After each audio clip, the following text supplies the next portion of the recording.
Alright guys, it's Kremp again today. Hope you're doing well and enjoying your day so far. Shotzzy and Scrappy getting into it seriously last night, with Shotzzy calling him out for underperforming towards the end of the season. But Scrap says, look, it wasn't me, it wasn't my controller. I was actually playing perfectly well at the biggest tournament of the year. The problem came down to the teammate underperforming. The team as a whole was not on point at the end of the season, as we know with LA Thieves, and that it seems is a key reason why they're making some serious changes going into the upcoming season. Very much enjoyed your thoughts in the comments. Hit the like button if you enjoy. Subscribe if you're new as always. I would greatly appreciate it. Plenty to get into. We're going to start here because speaking of Kremp, Kremp certainly doesn't appear here. Build a no-ring roster. Build the best no-ring roster from players currently playing or retired. Now, if you're looking at primes, then it gets kind of interesting. If you're looking at like right now, then, you know, you probably have to take some of the names that are retired and say, well, can you really put them in? But like, if you're talking primes, I mean, wow, there are some serious names on this list, there's no doubt. I mean, even Nagafen, who unfortunately never won a championship, he's still, you know, did enough, I think, to be deserving of this list. All right, SMGs, where are you going? Let's just do primes, maybe. That could be a way to look at it. Probably taken Zuma. And then I need like I'd really love to put Jerd in here, really would. But if I need a slaying sub, I might take Saints. I might go like, in terms of primes, people don't remember how good Saints was. I'll take Zuma and Saint as my subs, and then I need like a flex and a main. I'm probably putting Scrap on there. I know that people will say, oh, it's like new gen cheese. He's not been around long enough. But I'm taking Scrappy, and then I'm putting like, oh, I don't know. Okay, let's say Scrap is like my fast AR, or even the main AR. And actually, I think the answer here is quite obvious. It has to be gunless, right? Like, in terms of, if you're doing primes, it has to be gunless. There's no other way to look at it as the flex. So, yeah, that's my team. Scrap, gunless, Saints, and Zuma. What do you think about that? Good? Could it get better? Maybe. There's a couple of other options in there. Prime Proofy as well could be considered. I'd like to put Swanee as my main AR as well, who absolute legends, but I probably can't quite justify it. But, yeah, don't know, maybe I cooked, maybe I didn't. Into your thoughts in the comment section below. The other thing I wanted to mention, because this is pretty funny, was for the COD League, they've been doing these videos. Now, these I'm thinking were recorded at Major 4 or maybe the World Championship. I forget when they were recorded exactly, but the point is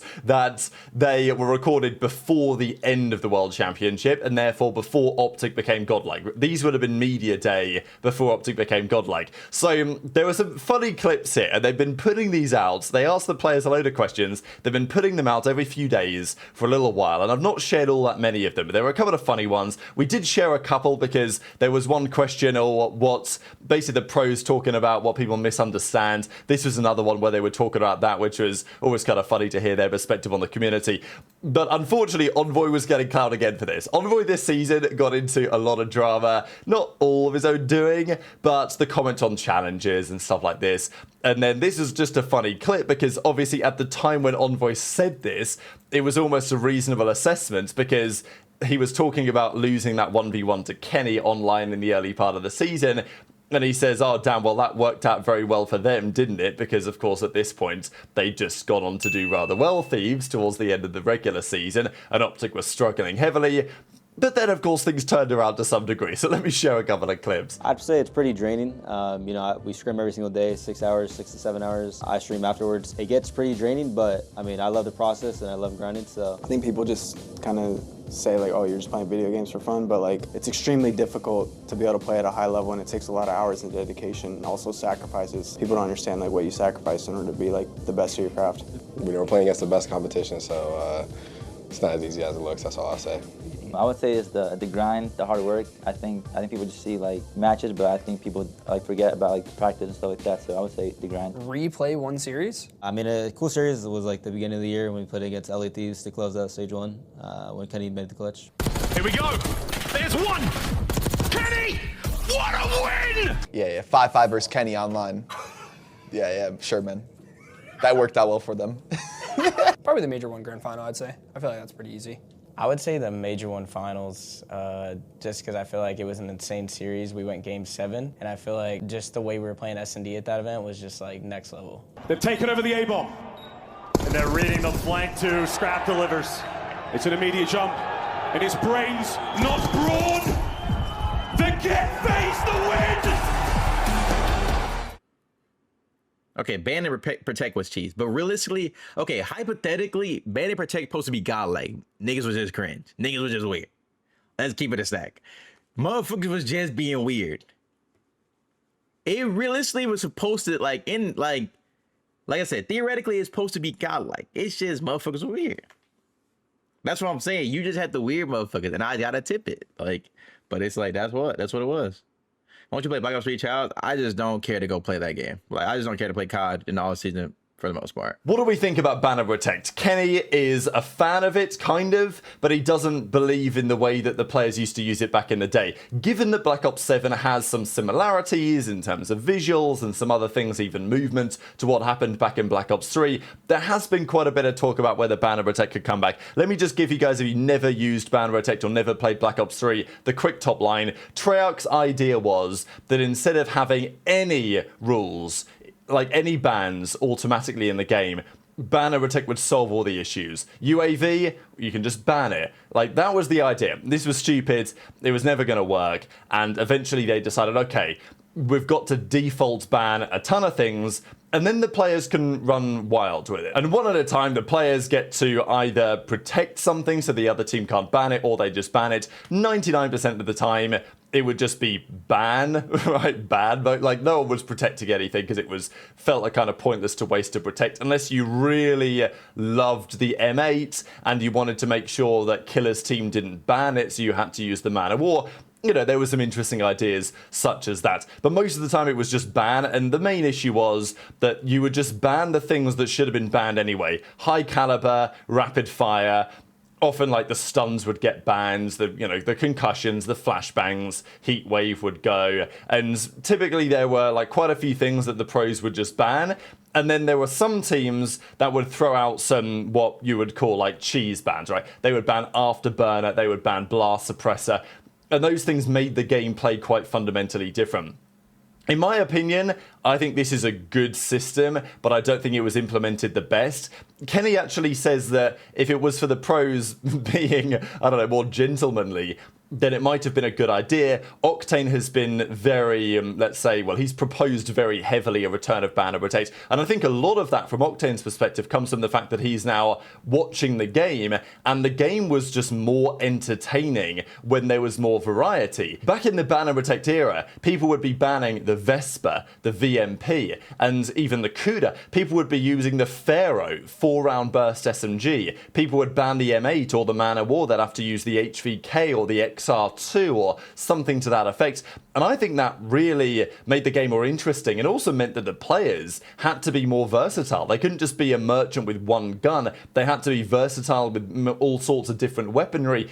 And I actually like the idea of this system coming back, but in a lesser form. I don't think it should be each player gets to ban or protect. There should be more base bans. Anything that's getting banned, like 99% of the time, just needs to become a base ban. And, you know, you guys know my opinion on this, I've said it before, but I think each team should get 2 bans. You get to ban 2 things, and it can't be, you know, I think even perks and stuff should probably be off the radar. You know, there's an idea of, oh, do you want to ban them using cold-blooded or ban them using a thermal sight on the sniper? Maybe that's okay, right? But I think generally it should be specialists and weapons and like grenades and stuff like that.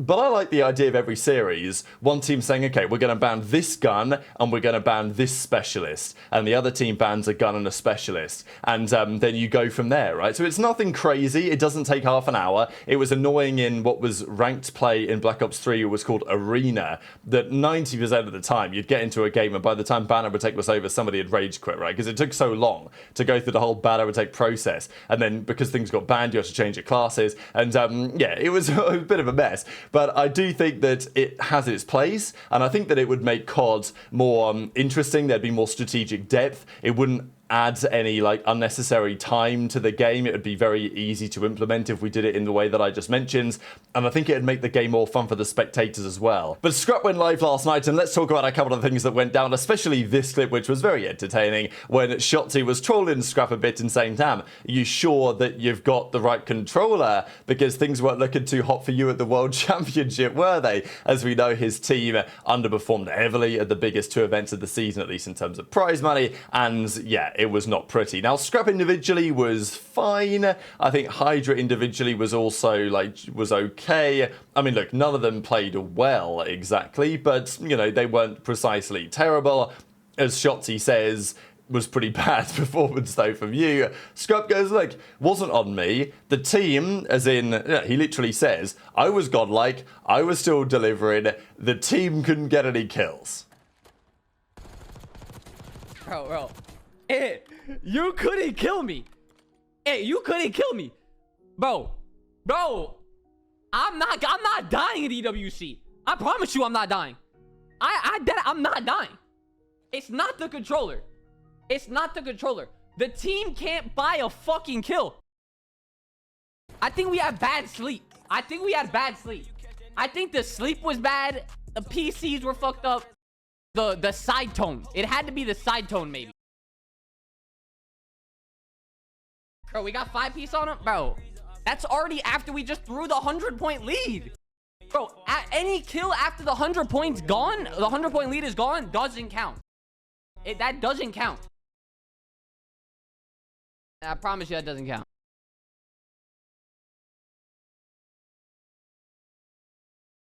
Bro, how the fuck am I in the game with these guys every... So when we go to the breaking point page for the Los Angeles Thieves, of course, as you'll tell, there's only 2 players remaining. It's only Scrap and HyDra for now. We think there are confirmations arriving very shortly, but not as of recording this video. And yeah, they topped the CDL standings on the season. Their numbers on the year look like this. Scrap and HyDra with a 1.13, 1.13. Ghosty and Envoy pretty much with a 1 flat. But if we look at some of those games that they played right at the end of the season, the Boston game, the Surge game, and then, you know, let's say notably the OpTic or the Surge game they played at the Esports World Cup, things didn't exactly go to plan. The game they lost to Boston was, yeah, pretty unacceptable in many regards. Scrap had a 0.92 that series, so actually he had the lowest KD on the team. Not like KD's everything, but I thought, you know, just as a bit of a fact check, we'd actually go back and have a look at how some of these series transpired. But these were the 2 series they played at the World Cup. This is when they lost to OpTic, of course, Shotzzy on the other side. Envoy, this was the series. This was probably one of the most notable ones in that period. Envoy with a 0.7, Ghosty with a 0.8, HyDra and Scrap in the positive, you know, Scrap with most damage in the lobby in the series. But it wasn't enough. This was actually the World Championship series that they bombed out of the tournament in. Scrap and HyDra were just about in the green, Envoy and Ghosty in the red. And the other series they played at the World Cup was this one where they lost to Surge again. And Envoy with a 0.74, Ghosty with a 0.94. So look, the decision has been made now that those guys are gone. But, you know, there's obviously pretty interesting to look back in hindsight and see that Scrap was looking back on that situation and saying, well, damn, I did my part, but the team didn't deliver. Now, obviously, there's a little bit more to it than just that. Yes, Scrap had a very impressive season overall. He was the best player of the season, in my opinion.